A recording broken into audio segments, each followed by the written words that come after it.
Prezados, daremos continuidade ao nosso assunto debêntures. Já temos a informação de que se tratam de valores mobiliários, por meio dos quais a sociedade anônima angaria recursos em uma comunidade de investidores.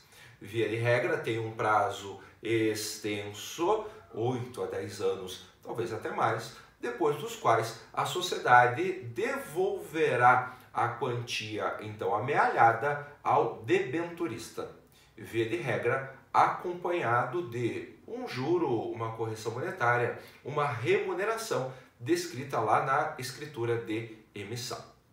Começaremos essa segunda parte com algumas curiosidades acerca das debêntures. A primeira é de que pode a sociedade emitir as chamadas debêntures perpétuas. Como o próprio nome já diz, elas não têm um prazo específico para que haja o reembolso do valor dispensado pelo debenturista. Nesse caso, ela continuará perpetuamente sob titularidade do debenturista e durante este período ele será remunerado, conforme previsto pela sociedade, por esta condição. Trata-se de uma ferramenta interessante, esta debênture perpétua, como alternativa ao aumento do capital social pela emissão de novas ações. Porque nós sabemos que quando da emissão de novas ações há uma série de requisitos. Por exemplo, observância do valor patrimonial, isso sem falar nos direitos que os novos sócios terão frente à sociedade. Uma outra curiosidade acerca das debêntures é que a escritura de emissão, lá no início, pode prever a conversibilidade dessas debêntures em ações. Então, a própria escritura, conforme decisão da sociedade, estabelece que depois de um determinado tempo, poderá ser opcional aos debenturistas que transformem o crédito a receber frente à sociedade em ações. A própria escritura também definirá qual será a espécie de ação e também os direitos e restrições que os então novos acionistas terão. Perceba que se trata aqui de uma faculdade e não de uma obrigatoriedade, tal como acontece, por exemplo, quando do resgate.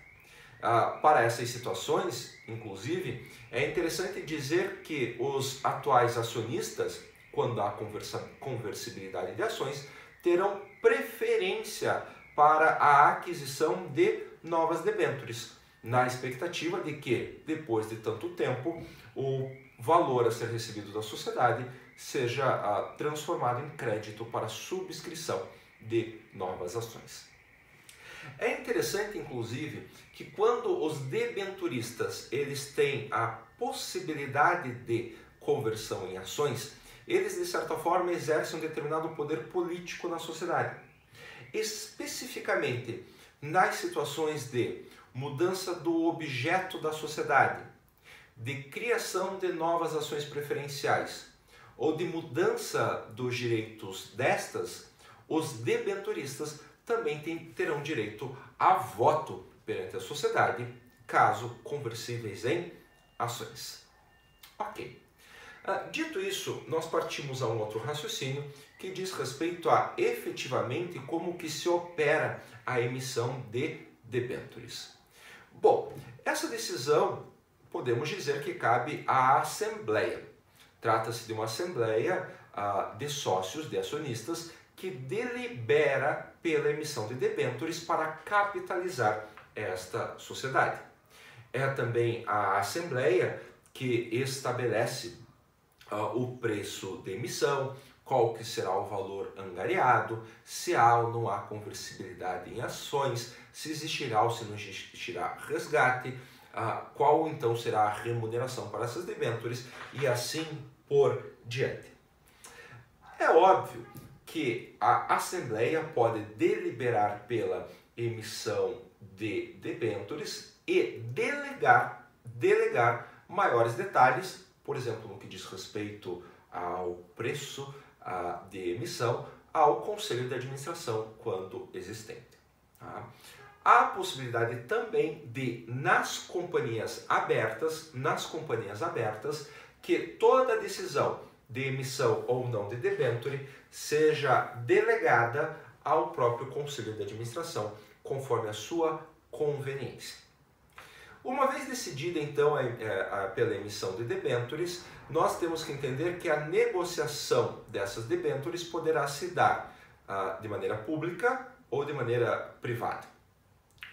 De maneira pública, eu digo, óbvio, do mercado de capitais, ao passo em que apenas as sociedades anônimas abertas podem negociar debêntures no mercado de capitais. Por sua vez, a negociação privada fica resguardada às sociedades fechadas, mas também às companhias abertas, que terão a opção logo de negociar no mercado de capitais ou privativamente, ou melhor, privadamente, as debêntures emitidas. O detalhe é que quando você se trata de uma sociedade anônima aberta, há necessidade de prévia autorização da CVM, da Comissão de Valores Mobiliários. Quando se trata de uma companhia fechada, não há necessidade de prévia autorização, mas sim de comunicação à CVM acerca da emissão de debêntures e, é óbvio, com todas as características da oferta que será realizada. De um modo ou de outro, a emissão de debêntures no que diz respeito à ata da Assembleia ou do Conselho de Administração, da reunião do Conselho de Administração, mas no que diz respeito à escritura de emissão, tem que necessariamente serem registrados, mais especificamente arquivados, perante a junta comercial. Necessariamente perante a junta comercial, para que se preencha então esse requisito de validade. Para finalizar, é curioso então que pode existir a emissão de debêntures e a sociedade, por decisão da Assembleia ou do Conselho de Administração, pode vincular esta obrigação da sociedade anônima a uma determinada garantia real. Por exemplo, como garantia ao cumprimento das obrigações, no que diz respeito ao pagamento das debêntures, pode-se estabelecer ou se vincular a um determinado bem imóvel ou bem móvel ou créditos da sociedade. Trata-se, assim, de debêntures com garantia real. É interessante que as próprias debêntures, embora possam ser emitidas em diferentes momentos da sociedade e a própria debênture ser dividida em classes distintas, via de regra, nós classificamos as debêntures a partir de sua garantia, da existência de garantia ou não. Tanto que isso é matéria principalmente de recuperação judicial e falência, ou vinculada à recuperação judicial e falência, mas daí nós temos a divisão de classes, inclusive dos credores falimentares, a partir da garantia do debenturista. Ou de maneira mais simples, para já explicar, nós temos debêntures com garantia real, que terão preferência para receber, inclusive, em caso de falência da sociedade. Nós temos debêntures com garantia flutuante, que são créditos entendidos como créditos privilegiados, ou pode, inclusive, a debênture não ter garantia real nenhuma, que acontece e é bastante comum, que será chamada, portanto, de debênture quirografária. Tá? No fim das contas, é a última que recebe. Bom, meus caros, essas eram algumas considerações acerca da debênture, que é uma importante ferramenta das sociedades por ações, assim dizendo. Tá bom? Então nos vemos no próximo vídeo. Até daqui a pouco.